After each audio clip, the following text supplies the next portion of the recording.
From taco night in Tulum to sushi in Tokyo, every bite is rewarding and post-worthy with Amex Gold's 4 times membership rewards points at restaurants worldwide. Wherever you dine, points are piling up. So bring your friends along for your next course, because it's not all about the posts. It's about the company and the memories. How can gold from Amex sweeten your next food moment?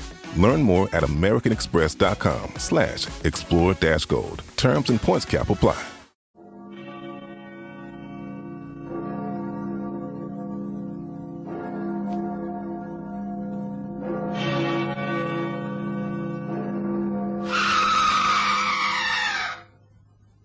What in heaven's name was that?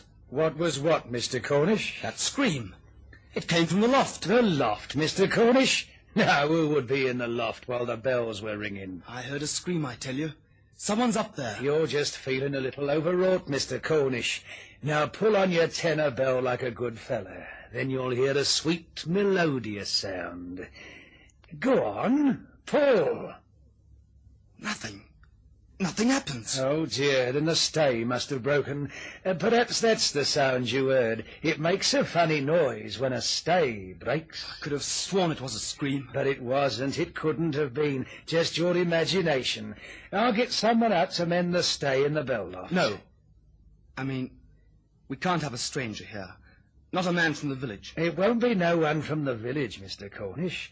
There's a firm in London does all sorts of odd jobs, and no questions asked, so I'm told. No questions? Let me do the worrying, Mr. Cornish. These people are most reliable. I'll give 'em a ring from the manor house. It won't take 'em long to get here. Their offices are at 33 Half Moon Street.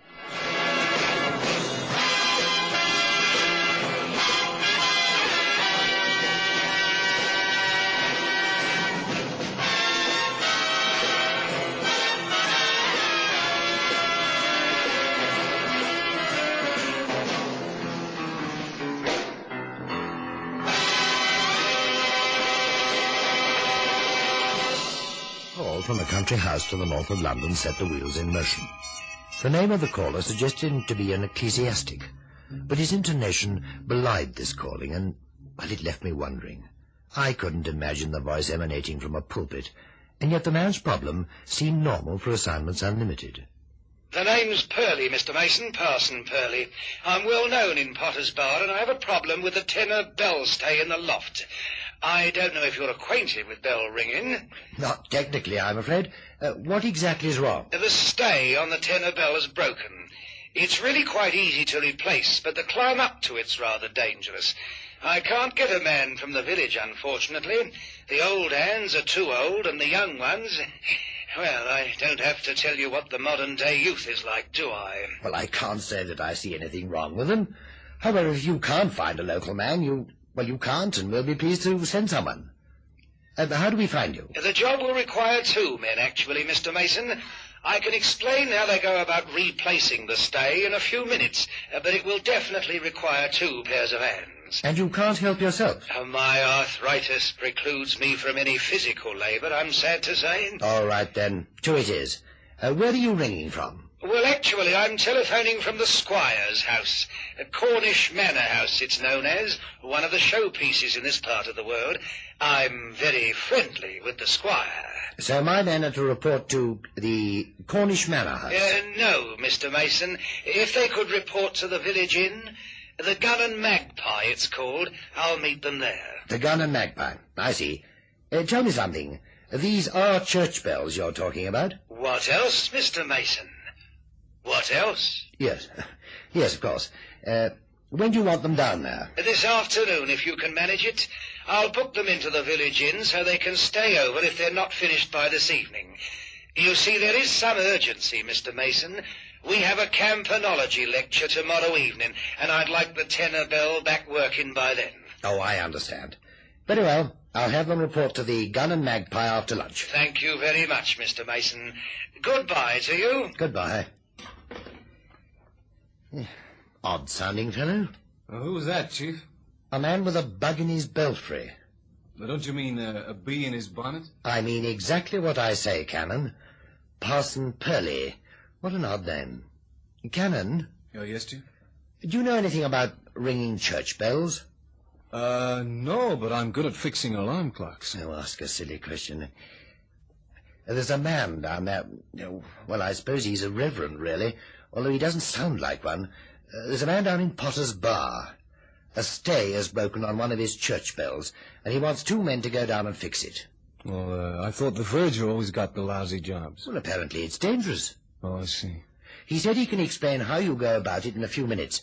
I imagine it's the climbing up into the bell tower that's dangerous. Feel like taking it on? Sure. Who goes with me? Well, that's quite a point, isn't it? Everyone's out, and I've got an appointment with Sir Edmund Croft this afternoon over that security guard job for the bullion shipment. What about tomorrow? But there's some urgency. There always is. Hi, Chief. Hi, Cannon. Hi, Gail. Hello, Gail. Did everything go off all right? Perfectly. Gail, would you take on a job that entailed climbing up into a belfry? What do I rescue this time? A bat? Well, you'd be Cannon's assistant in making a running repair to a bell stay. Oh, easy. When do we leave? Right now. It's in Potter's Bar. You could have lunch on the way. Oh, boy, an expense account. Oh, but let's wait until we get to Potter's Bar. There's an offbeat pub there that sells cider and whelks. The Gun and Magpie. Chief, how would you know a place like that? Well, that's where you meet the client, Parson Purley. In the pub? How quaint. That occurred to me. By the sound of his voice, he'd be more at home in Petticoat Lane than at a pulpit. However, that's no concern of ours. Take the car and enjoy your lunch. Roger. Well, what are you looking so sour about, Cannon? The first time in 3 weeks we get an expense account, and you have to pick a pub that sells cider and whelks. Here you are, sir. 2 pints of cider, 2 pints of whelks, and a loaf of Ovis with farm butter. Thanks. We've got to meet the local reverend here after lunch. Will he come in the bar, or should we wait in the lounge? We don't know him, you see. Reverend Martin Wells, sir? I mean Parson Purley. Oh, him. You had me fair worried for a minute, sir. Well, if Purley said he was going to meet you here, then he'll be in the 4 Ale bar. Who is this Parson Purley, then? Oh, he's a foreigner up from London.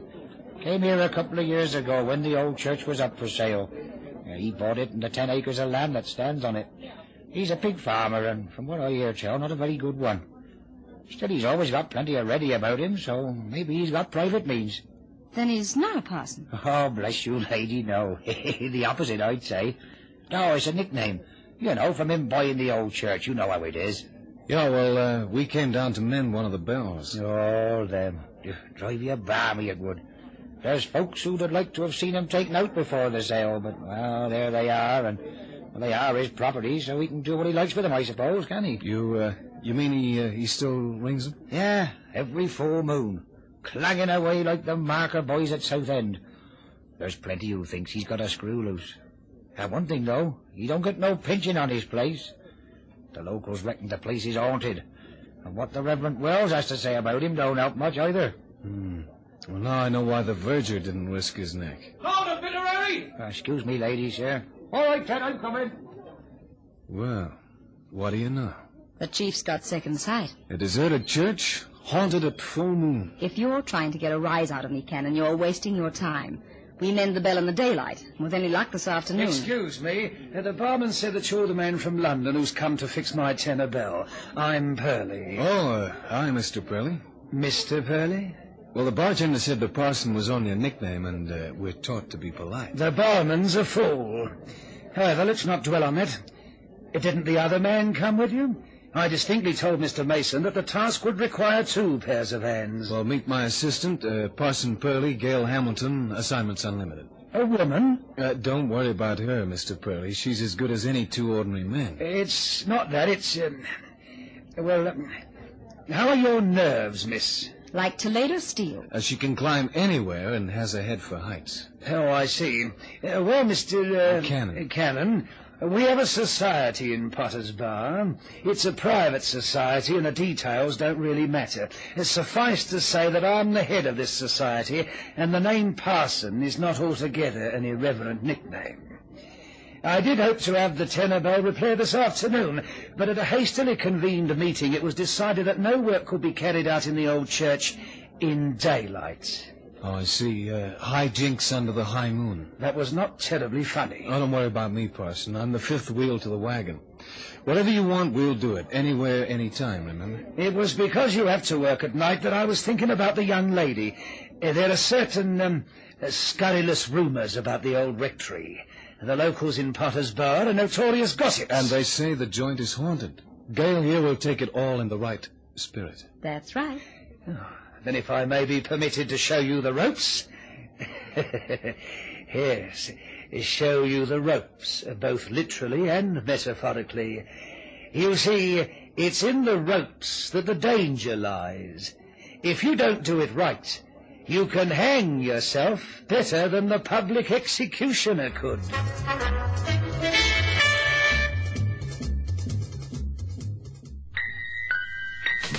Splish, splash, the water hogs, splashing all day long.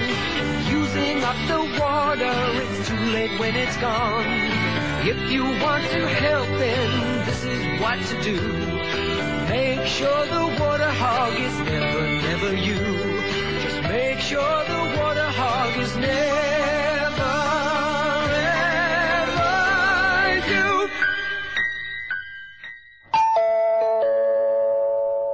The following classic Springbok radio commercial comes to you with the courtesy of the Springbok Radio Preservation Society of South Africa. Hot rice pancakes. There's something to sing about. Tastic rice pancakes, of course, because Tastic rice is wonderful in all sorts of recipes. And Tastic rice is rich in the vital B group vitamins, and it's so economical. So insist on perfect cooking Tastic rice. Fantastic, fantastic, tasty, fantastic, tastic rice. Tastic rice cooks perfectly every time. Fantastic, fantastic, tasty, fantastic, fantastic rice. There's a lovely Tastic rice recipe book in full color and absolutely free, waiting for you right now. Send 10 empty Tastic rice bags or facsimiles to Box 20, Industria, Transvaal for your copy of that wonderful Tastic rice recipe book.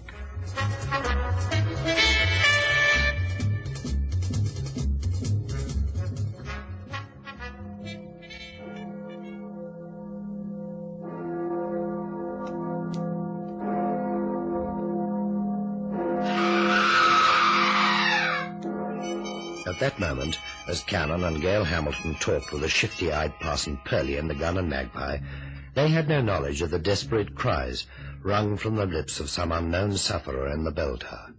In fact, there was no logical reason for suspecting Purley of anything abnormal.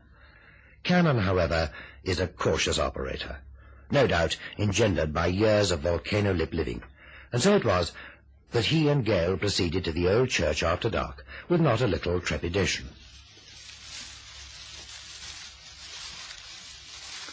You okay, Gail? I'm fine. The air's musty, though, like rotten vegetation. Yet the church grounds are on a slope. Swine. Who? The villagers? That's the smell. Purley's a pig farmer. Parsons Purley's prize pigs permeate the parsonage. Pooh. What do you say to a pig, by the way, if you meet one? I don't know. I guess you'd say it's swell meeting you. They'll be penned up anyway, I hope. Why do you hope? Well, pigs running loose can be dangerous. You're kidding. I'm not. A hog will panic if it's suddenly frightened in the dark and charge. And 400 pounds of porker in your midriff and you'll come a proper cropper, my girl. You're just saying that to make me nervous. No, I'm not really. I was just trying to take your mind off the hideous ghost that stalks the lonely church at midnight. You're a pig. You be careful, I don't charge. Well, that's it. We're going in the right direction. Gives me the shivers. Why do we have to make the repair at night? I think that barman's right. Parson Purley's as nutty as a fruitcake. It could be. But then he doesn't know we're starting 1 hour early. What was that? I don't know. But it sure didn't sound like the mating call of a nightingale. It came from the direction of the church. Well, they won't expect us around yet. It's maybe one of their screwy rights, you know, like a thumb screw. Well, what do we do? We'll fix the bell stay like the man said. That's what we came for. Come on, can't be far now. Barely a scream away. Penny. Penny for your thoughts. I never complete the quotation. I once asked a doll in Idaho a penny for your thoughts. She thought I said a penny for your shorts. Of course, it was her bloomer. Cannon, I appreciate your kindness in trying to keep my spirits up, but my morale would improve greatly if you just shut up. Anyway, there's the old church ahead now. Yeah, and all lit up. We skirt round the side and shinny up to the bell tower. I'll have a quick look inside to see if anybody's around. Well, I'm glad the lights are on. Yeah, makes it easier to work. You go on around the back. I'll take a look in the front door. I may as well come with you. There's no real hurry.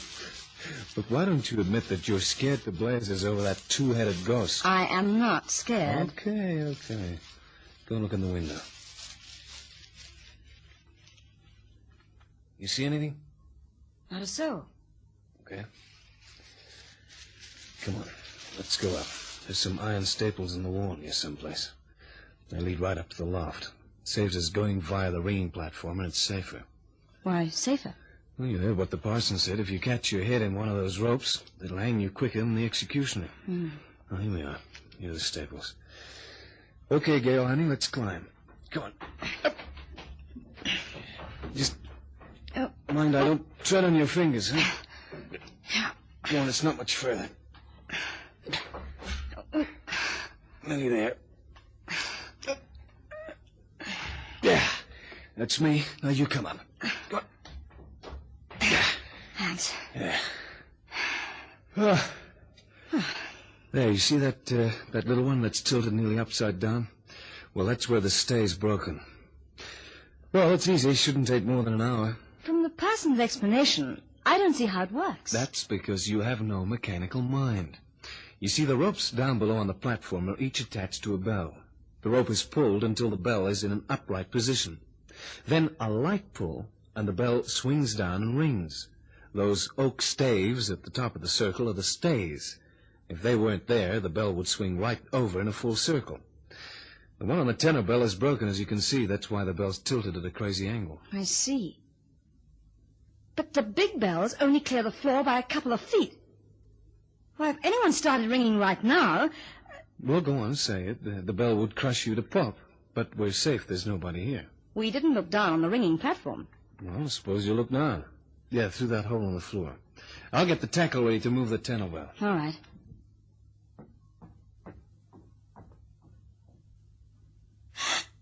Hey, what's with you? Cannon, come and look. Down there. Oh, what can you see? A dead boy hanging from a bell rope. Yeah, I see him. That scream you heard. Yeah, maybe. Look, we gotta get down there and cut him down. Come on, this way. Cannon, the lights. The lights have gone out. Gail, get down. Lie flat. Get down, Gail. Flat on the floor. Come on.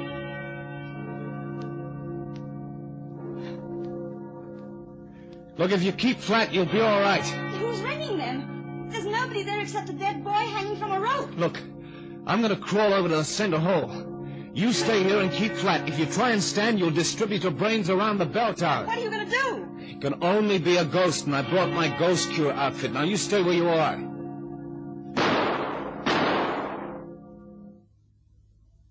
Now, stay flat in your tummy, baby, but crawl over here. Come on. Whoever it was, you frightened them away. Yeah, maybe. Look, you hold the gun. I want to use my flashlight. If anybody shoots, fire at their flash. Okay. All ready?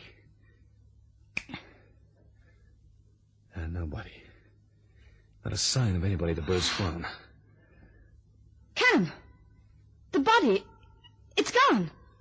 So it is. I never saw a faster resurrection. And the rope's been cut. The rope he was hanging from. Who could have got up there? Now listen carefully, honey. You and me, we're going to climb back down those outside staples and run for it across the fields.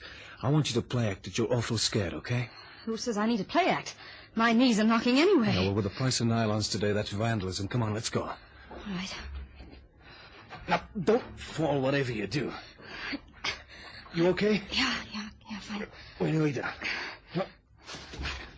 There. Hello? Sorry, did I startle you? Good evening, Mr. Cannon. Right on time, I see. Shall we go in? I have the key. How long have you been here, Purley? Oh, I've just arrived this minute. Why, did you get here early? We did. And you won't need the key. The door's open. Really? Who opened it then? It was open when we arrived and the lights were on. Follow me, quickly. There. It's locked, as you see. Let's go in and I'll switch on the lights. Take a pew. Literally and metaphorically. Purley, old man, you have some explaining to do. Yes, I have. You admit it? Not perhaps in the way you think. You arrived here early tonight and you thought that you found the door of the church open and the lights on. We didn't think. That's what we saw. Allow me to continue, please. You took the outside wall ladder to the belfry, and when you looked down onto the platform, you saw a dead lad hanging from a bell rope. The lights went out and the bells started ringing. You climbed back down and met me. Say, what is this, a murder confession? No, merely a repetition of a strange psychic phenomena that my society has been trying to unravel. You see, none of those things really happened.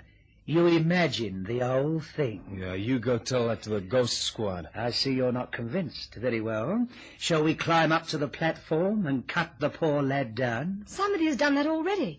When we looked again, the rope was cut and the body had gone. The rope was cut. Please follow me. Do as he says, Gail.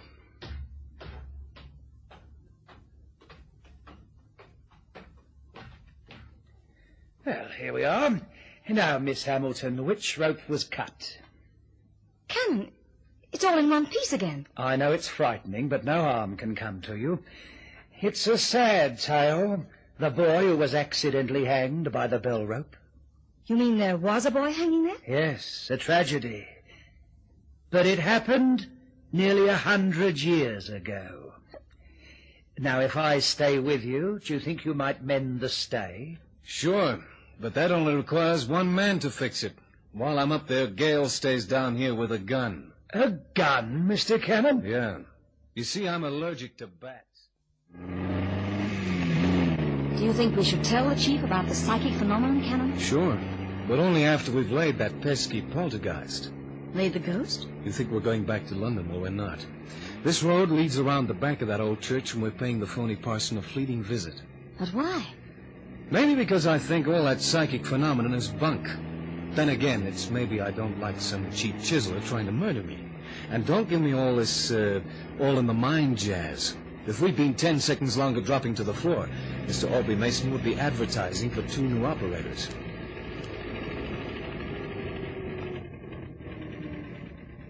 Now, there's a stream runs from here right past the church. Come on, take off your shoes. We walk in the water, and if it gets too deep, we swim. But why go back? Because I got a feeling that the parson's going to have a meeting in that church tonight, and I want to be there to listen to his sermon. Only I don't want him to know about it. Must we walk in the river? Yep. The parson uses those hogs like watchdogs. And there's something about pigs I didn't mention. Together with the camel, it's the only animal in the world that can't swim.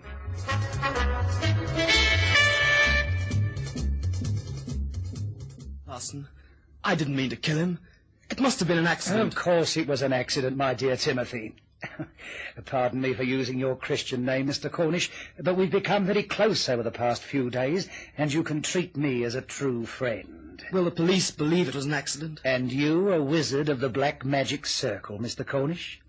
I'm afraid they won't be easily convinced. But the lad's body has been neatly disposed of. Pigs are omnivorous animals, you know. Of course, I shall need a little more cash, say £5,000. Parson, that's blackmail. An ugly word, Mr. Cornish. You're like your mug, Parson. Huh? Don't do that. This gun has a reputation for being consistently accurate. Who are you? The guy who nearly bought a pig in a poke. The game's up, Parson, and you, whoever you are, don't have to worry about that kid. He's alive and kicking. It was just a stunt. Where is he? Where I found him, in the vestry. And he's being guarded by a very, very tough baby. Yeah, he's in the vestry. I knew all along that the dirty jobs went to the Virgin. Parson Purley's game was blackmail. He inveigled Timothy Cornish into the disgusting rites of black magic, the ringing of bells being an important function. He staged the fake hanging of his youthful accomplice, meaning Cornish to find the body. But Cannon and Gail Hamilton arrived at the church an hour early, and saw what they thought was the dead body of the boy. In fact, his body was supported by a box, the type provided on any bell-ringing platform. Knowing he'd been seen by strangers, the youth turned out the lights and began to ring the bells, with the obvious intent to kill my 2 operators. But Cannon is hard to kill. Oh, and he's a hard-headed businessman, too. Parson Purley went to jail for a long time, but Timothy Cornish settled the bill, quite handsomely, too.